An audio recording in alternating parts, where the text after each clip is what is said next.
कार्तिक के महीने में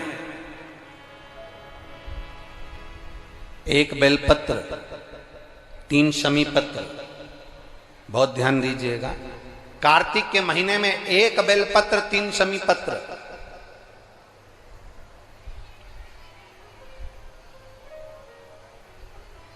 कार्तिक के महीने की दोनों अष्टमी में से किसी भी अष्टमी पर, चाहे उजाले की हो चाहे अंधेरे की, शुक्ल पक्ष की हो चाहे कृष्ण पक्ष की, एक बेलपत्र, 3 शमी पत्र।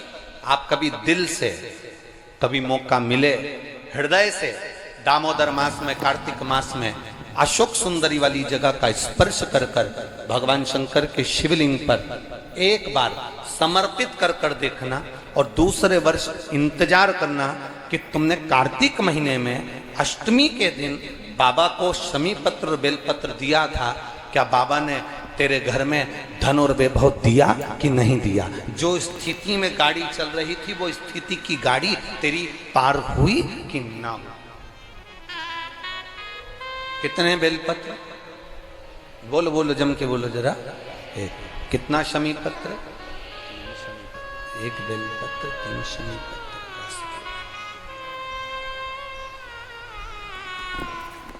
कभी स्मरण में लाइएगा।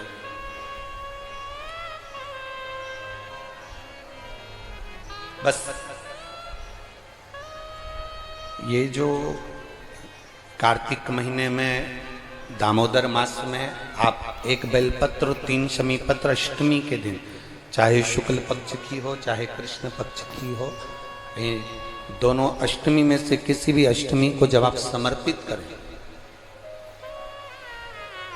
तो चंपेश्वर महादेव का नाम लेकर, कौन से महादेव? जम के बोलो जरा, सबकी आवाज आना चाहिए। चंपेश्वर महादेव, केवल चंपेश्वर महादेव का नाम लेकर आप अशोक सुंदरी का स्पर्श कराकर शंकर भगवान के शिवलिंग पर समर्पित करें। अशोक सुंदरी तो मालूम है ना सबको? ये जलाधारी, ये बीच में से जो 2 लाइन गई, गणेश कार्तिकेय, और बीच में एक लाइन जाती है मोटी सी शिवलिंग के सम्मुख में, उसको अशोक सुंदरी का स्थान कहा। शंकर भगवान के ऊपर जो जल की जलाधारी लगती है, जिसमें से बूंद बूंद पानी गिरता है, वो भगवान शंकर की 5 बेटियां हैं जो ऊपर कलश के रूप में रखी रहती हैं, जिसमें से बूंद बूंद जल नीचे गिरता है। जया, विषहरा, शामली बारी, दौतली, देव। शिव जी की 5 बेटी, शंकर भगवान की 6ठी बेटी अशोक सुंदरी बीच में। जब आप बेलपत्र 1, शमी पत्र 3, चंपेश्वर महादेव का नाम लेकर अशोक सुंदरी का स्पर्श कराकर भगवान शंकर को जब आप समर्पित करेंगे इस कार्तिक महीने में, दामोदर मास में, अष्टमी तिथि के दिन, चाहे वो शुक्ल पक्ष की हो चाहे वो कृष्ण पक्ष की हो, अष्टमी तिथि को अगर समर्पित करते हैं तो आप वर्ष भर में इंतजार कर कर जरूर बताना कि तुम साल भर पहले जितना कमाते थे, वर्ष भर पहले तुम जो व्यापार व्यवसाय कर रहे थे, साल भर से जो नौकरी के लिए प्रयास कर रहे थे, उसमें सफलता आपको अगले वर्ष की दामोदर मास आने से पहले मिली कि नहीं मिली, वो स्मरण आपके भीतर होना चाहिए।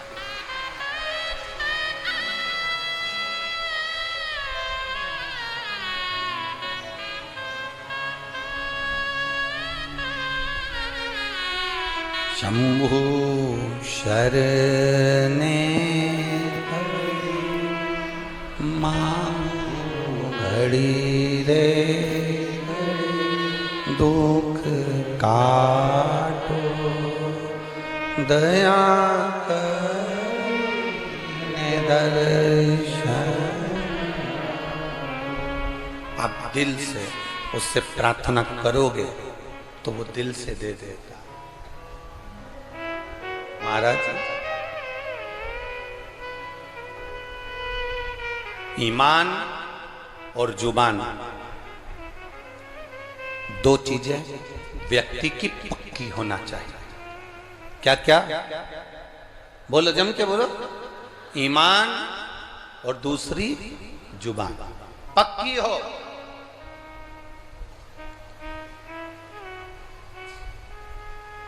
आप दिल से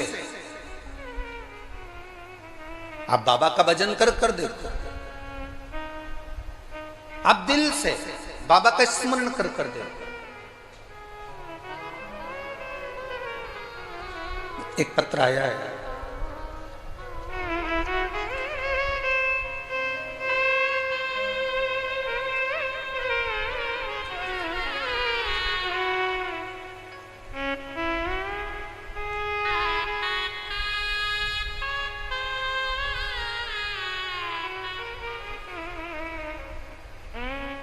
चंद्रमुखी शर्मा, पता है राया मथुरा, कहीं बैठी हैं? हाथ हिला सकती हैं अगर कहीं बैठी हो तो हाथ हिलाइए। आपकी हैं? दोनों हाथ हिला दो एक बार। हाँ हिलाइए दोनों हाथ, ठीक है। एक बार वापिस हाथ हिला दो। चंद्रमुखी शर्मा, राया मथुरा से रहने वाली हूं गुरुजी। बाबा का मैं क्या गुणगान करूं। मेरी बेटी मुस्कान कई सालों से नौकरी की तैयारी कर रही थी कि सरकारी नौकरी मिले, पर नहीं मिली। आखिरी में हताश होकर वो मंदिर जाना भी छोड़ी, भगवान का भजन करना भी छोड़ी।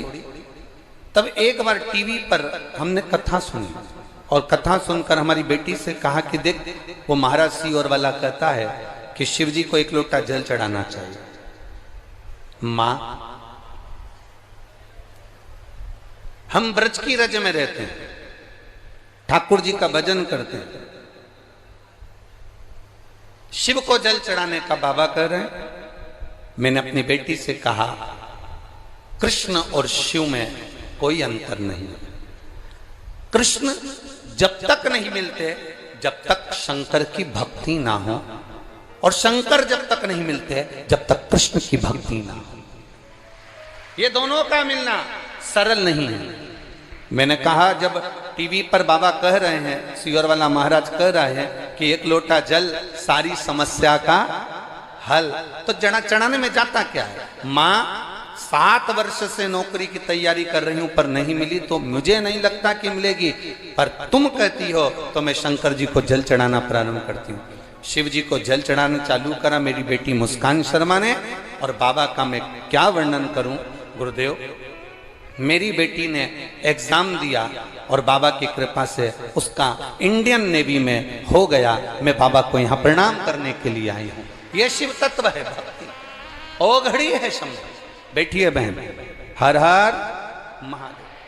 अर्थात शिव महापुराण की कथा कहती है, आपका विश्वास, आपकी भक्ति, आपकी दृढ़ता, आपका विचार जब दृढ़ नहीं होगा तब तक भगवान कैसे मिलेगा।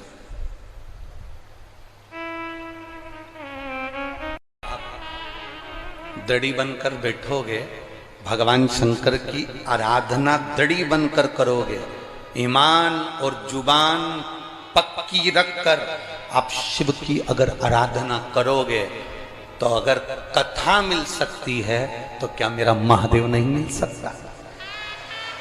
क्या मेरा शिव नहीं मिलेगा? अवश्य प्राप्त।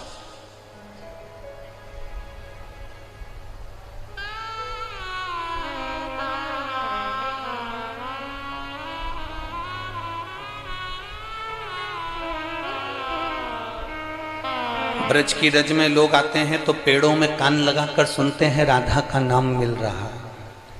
ब्रज की रज में लोग आते हैं तो वृक्षों के कान लगाकर सुनते हैं कि बंसी की धुन मिल रही है। हम कहते हैं इतने खो जाओ परमात्मा में।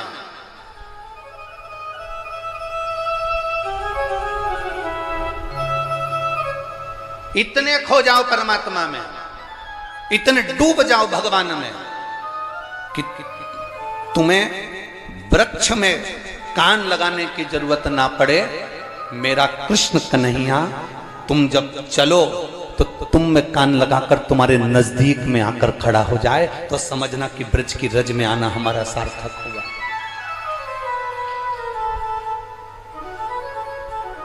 हमारा ब्रज की रज में आना सार्थक हुआ, तब समझिए आप।